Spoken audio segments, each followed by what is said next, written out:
Ok, maintenant je vais m'attaquer au moyeu arrière. Il faut que je commence par dévisser cet écrou là. Donc pour ça, il faut que je retire le jonc d'arrêt ici.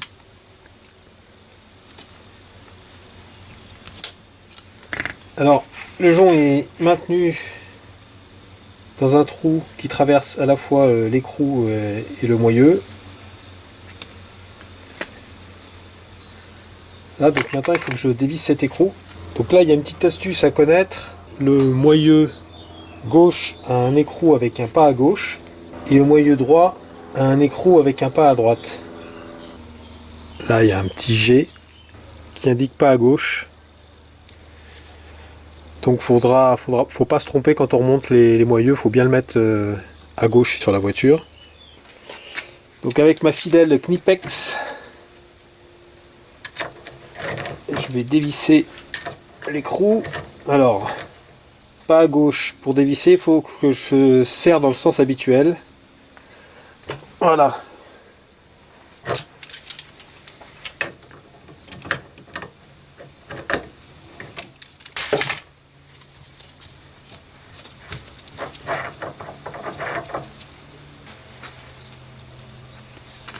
Il y a un petit joint torique ici. Alors donc ce qu'il faut que je fasse maintenant, c'est que je retire le porte-roulement du moyeu.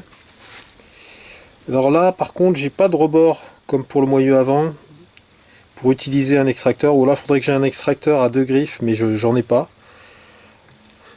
Donc ce que je vais essayer de faire, c'est je vais essayer de faire levier ici entre le moyeu et le porte-roulement avec des démonte-pneus par exemple. Alors on va tenter ça.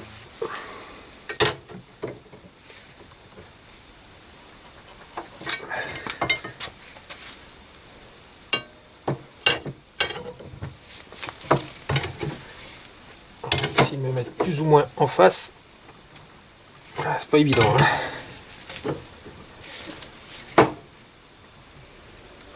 Ah, ça y est, ça s'est décollé.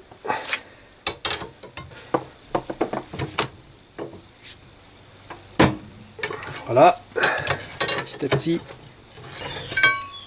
Bon, c'est un peu trop dur, donc ce que je vais faire, c'est que je vais chauffer un petit peu le porte-roulement pour l'aider.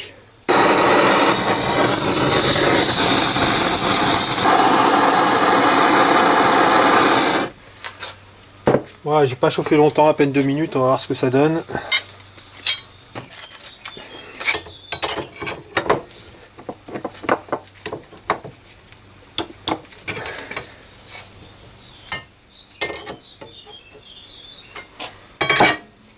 Alors je suis un peu gêné par la caméra.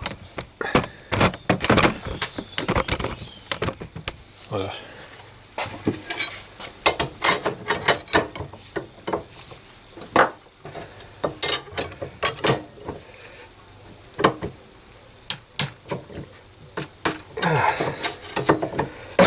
Ah, ça y est, c'est bon. Putain, il était dur, hein. Il était un peu dur. Ah, c'est chaud. Alors donc, on a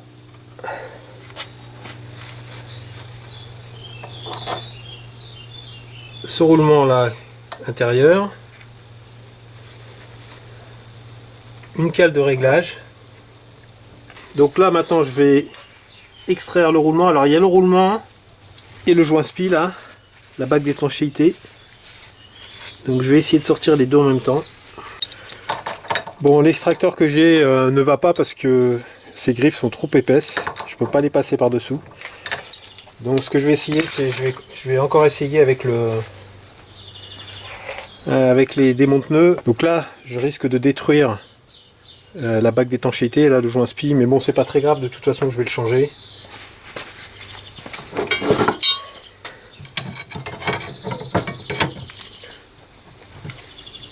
Voilà, c'est pareil, c'est bien serré, je vais y aller, je vais donner un petit coup de chauffe.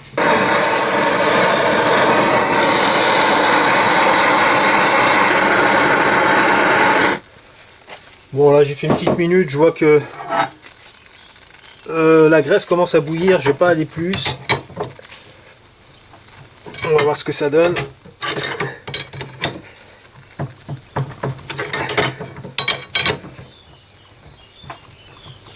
Ah, non, j'y arrive pas.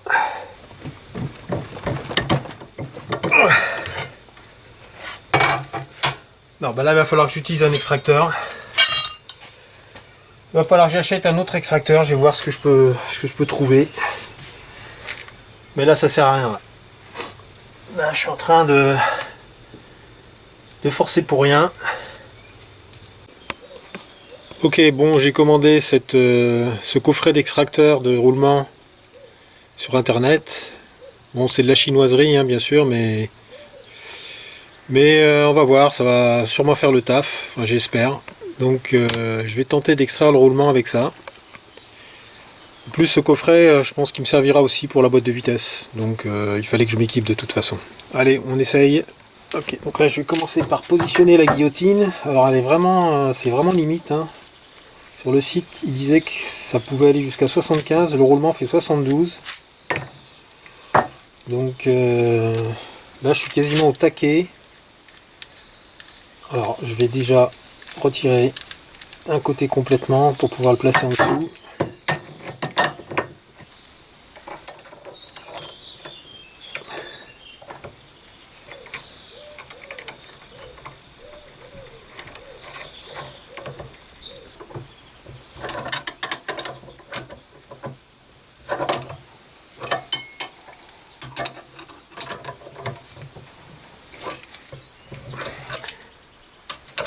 Bon ok, ça passe mais c'est vraiment super limite, hein. Il dit 75 sur le site, 75 mm. À mon avis 75 mm c'est pas possible. Parce que là 72 déjà on est super limite.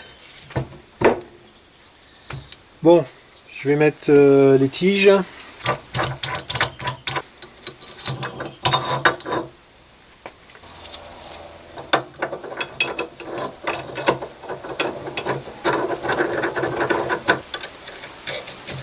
Bon, maintenant je vais mettre la vis centrale. Ok, bon, bah il ne reste plus qu'à essayer.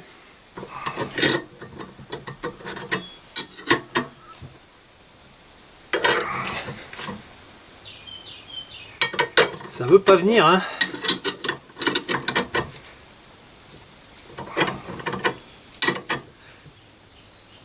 Ah, vache. Je vais le faire chauffer pour voir si ça vient. Sinon je vais péter la guillotine. Ouais. Je crois que j'ai vu que ça a bougé.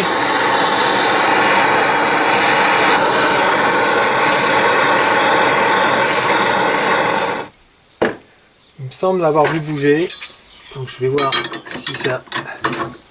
Ah oui, ça a bougé parce que là c'est beaucoup. Ça c'est détendu. Donc j'ai bien fait de chauffer parce que sinon je pense que j'aurais pété la guillotine.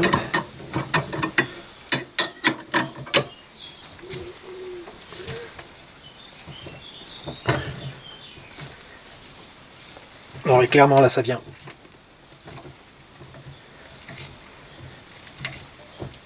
Donc chauffer n'a pas été inutile.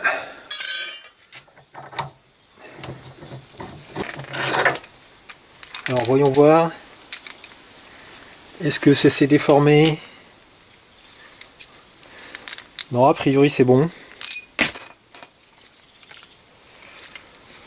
Bon bah finalement je valide. Bon, pas pour des roulements aussi gros, hein, c'est clair. Je pense que pour des roulements jusqu'à 65-70 grand maximum c'est bon. Donc je vais retirer le roulement. 62,07. C'est le même roulement que pour le moyeu avant. Alors, donc il y a ce roulement. Il y a une rondelle, je pense, de réglage assez fine qui fait 0,2 mm.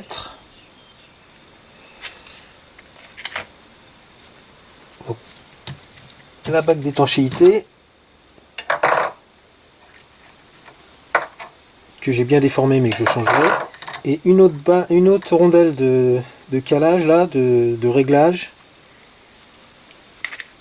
qui vient appuyer sur la bague intérieure du roulement, qui elle est de 1,5 mm. Alors je sais pas du tout à quoi elles servent. Je crois pas que dans le... Faudrait que je regarde dans le manuel, mais il me semble pas les avoir vus. Bon, et ben on va nettoyer tout ça. Et puis après on passera au remontage. Ok, j'ai nettoyé toutes les pièces, donc maintenant je vais pouvoir passer au remontage. Alors je vais graisser la portée de la bague ici sur le moyeu. Alors d'ailleurs, comme j'en avais parlé pour le moyeu avant, la portée ici a été creusée par l'ancienne bague. Donc il y a des sillons qui sont creusés ici.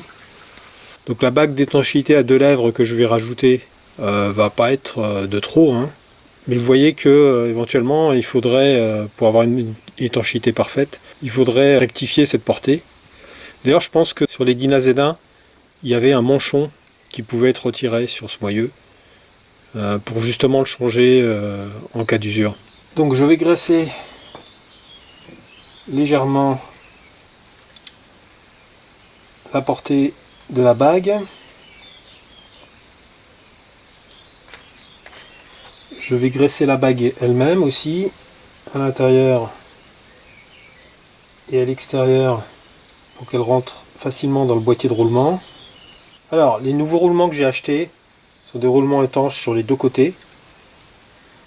Donc, je vais retirer une des protections pour pouvoir bien bourrer de graisse. Et je vais garder l'étanchéité extérieure.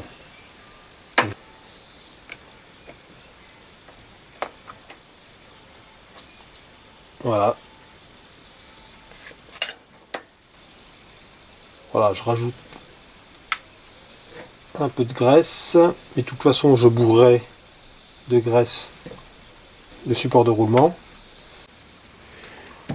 Bon, maintenant je vais chauffer le boîtier de roulement légèrement, enfin une centaine de degrés, pour pouvoir rentrer plus facilement le roulement à l'intérieur.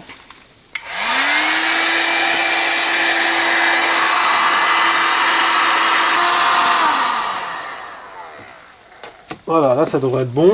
Alors, le roulement maintenant, alors faut pas que je me trompe, la partie extérieure, elle est face à moi, puisque ça c'est la partie qui va être contre le moyeu. Il faut que je mette la partie étanche vers moi. Voilà, ça rentre tout seul. Pas besoin de taper. Ouais, je vais en profiter pendant que c'est encore chaud pour mettre le joint spi.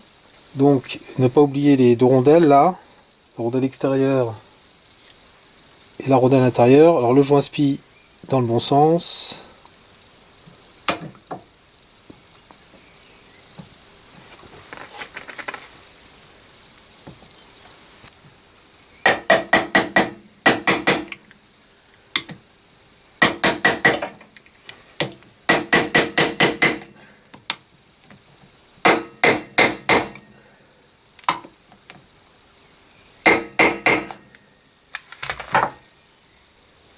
Voilà, là il faut que je retourne le boîtier pour bourrer de graisse.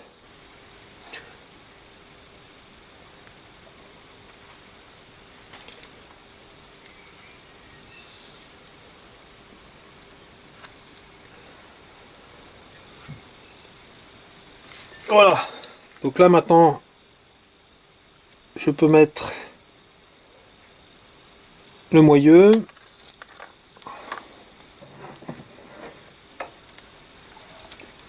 On va mettre encore un peu de graisse.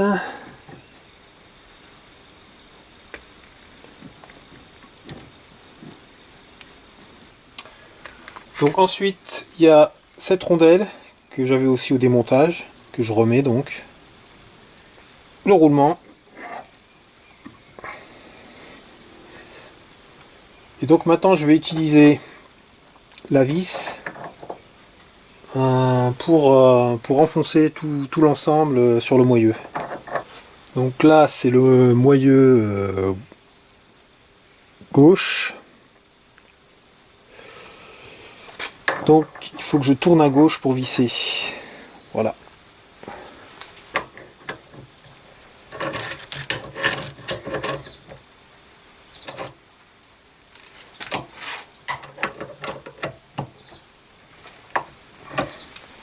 Voilà, je sens que ça serre.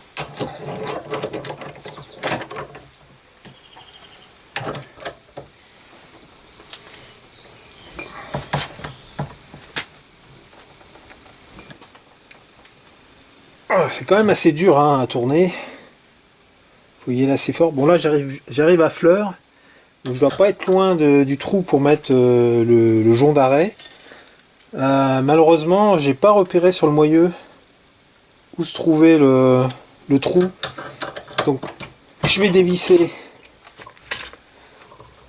pour mettre une marque parce que sinon je ne saurais pas où m'arrêter pour être en face du trou.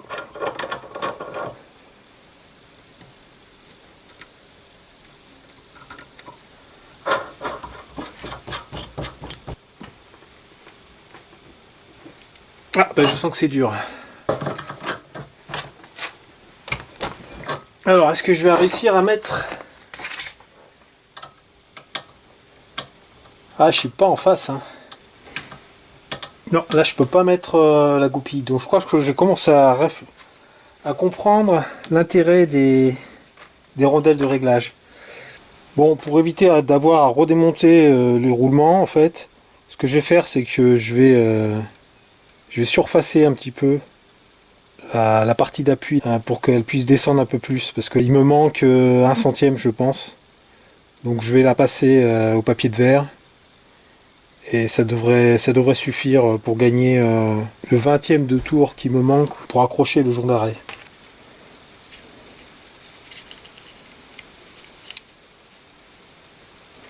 Ouais, j'ai 17. Quand je me prends, alors comme j'ai pas la même chose partout, je vais me prendre au niveau du trou. Donc au niveau du trou, j'ai 17,41. Donc il faut que je gagne à peu près 1 centième.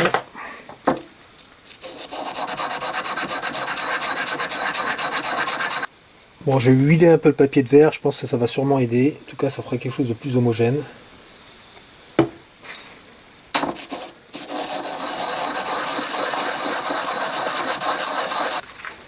Bon, après 5 minutes du surfaçage, je vais voir combien j'ai gagné. Ouais, 17,39, 17. Donc j'ai gagné 2 centièmes. Ouais, 17,40, j'ai gagné 17,40, 17,39, j'ai gagné 1 ou 2 centièmes. Ça devrait suffire pour le 20e de tour qui me manque. Environ. Allez, on va tester.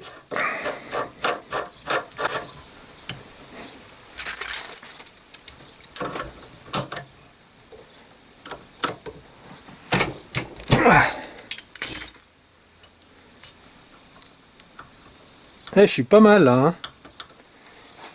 Le petit tournevis rentre bien droit, donc ça devrait être bon.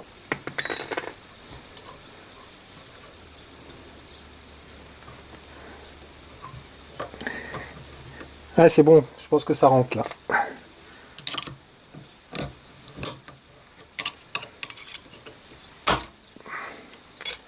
On va l'aider un petit peu. Nickel. Ouf. Bon ben heureusement que j'ai pu gagner ces 1 ou 2 centièmes en surfaçant la vis, parce que si j'avais dû retirer les roulements, ça aurait été un peu la merde. Donc je pense que les cales de réglage c'était pour ça, mais c'est vraiment pas pratique. Hein. Je sais pas comment en usine ils faisaient ça. Mais bon. Ok, le principal c'est d'y arriver. Ah oui, il faut pas que j'oublie de mettre un joint torique neuf aussi, ici, très important, à la base. Parce que sinon, une fois qu'il sera remonté contre le flasque de frein, s'il n'y a pas le joint torique, l'eau ou la saleté, enfin surtout l'eau, je pense, risque de rentrer par ici et d'aller pourrir l'intérieur du moyeu. Oui, au fait, j'ai pas expliqué pourquoi j'avais gardé le roulement complètement étanche. En fait, c'est parce que comme l'écrou là de moyeu bloque le roulement, je trouve que c'est pas tellement utile de bourrer de graisse l'essieu comme c'est fait à l'origine, parce que la graisse de toute façon peut pas trop aller dans le roulement. Donc ben voilà, c'est terminé hein, pour le moyeu arrière. Il me reste plus qu'à faire l'autre côté. Et puis je vous dis ben à la prochaine pour de nouvelles aventures. Allez, à plus!